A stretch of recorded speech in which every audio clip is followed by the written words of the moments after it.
అందరికీ good evening అన్న. పనైతే అయిపోయింది. 2 పనులు చేసిన ఈరోజు. పొద్దున్న నుండి మధ్యాహ్నం వరకు ఇసుకేసిన. మధ్యాహ్నం నుండి ఇటుకలేసిన అన్న. ఓవరాల్‌గా అయితే పనైతే అయిపోయింది. పని చేసేటప్పుడు నాకొక చిన్న ఫీలింగ్ అనేది గుర్తుకొచ్చిందన్న. ఏందంటే మన హ్యాపీనెస్ మనం కోల్పోవడం అంటే, మనము ఇతరుల ఎదుగుదలను చూసి జెలసీ పడటమే మన హ్యాపీనెస్‌కు కారణం అని అర్థమైందన్న. ఎందుకంటే ఇప్పుడు ఎవడో ఎదుగుతూ ఉంటే నీకెందుకంత జెలసీ అనే చిన్న ఫీలింగ్. దానివల్ల నీ ఆనందం కోల్పోవడం అది నచ్చట్లేదన్న నాకు నిజంగా. ఇప్పుడు ఎగ్జాంపుల్‌గా చెప్పాలంటే మా ఫ్రెండే ఉన్నాడు. వాడి ప్రయత్నం వాడు చేసుకుంటూ మెల్లమెల్లగా ఎదిగే ప్రయత్నంలో వాడున్నాడు.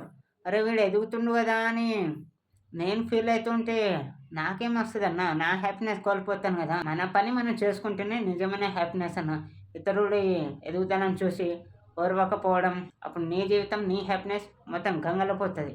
ఇదొక్కటి గుర్తుంచుకొని హ్యాపీగుండండి. ఎవ్వడి లైఫ్ వాడికి హ్యాపీగుంటది.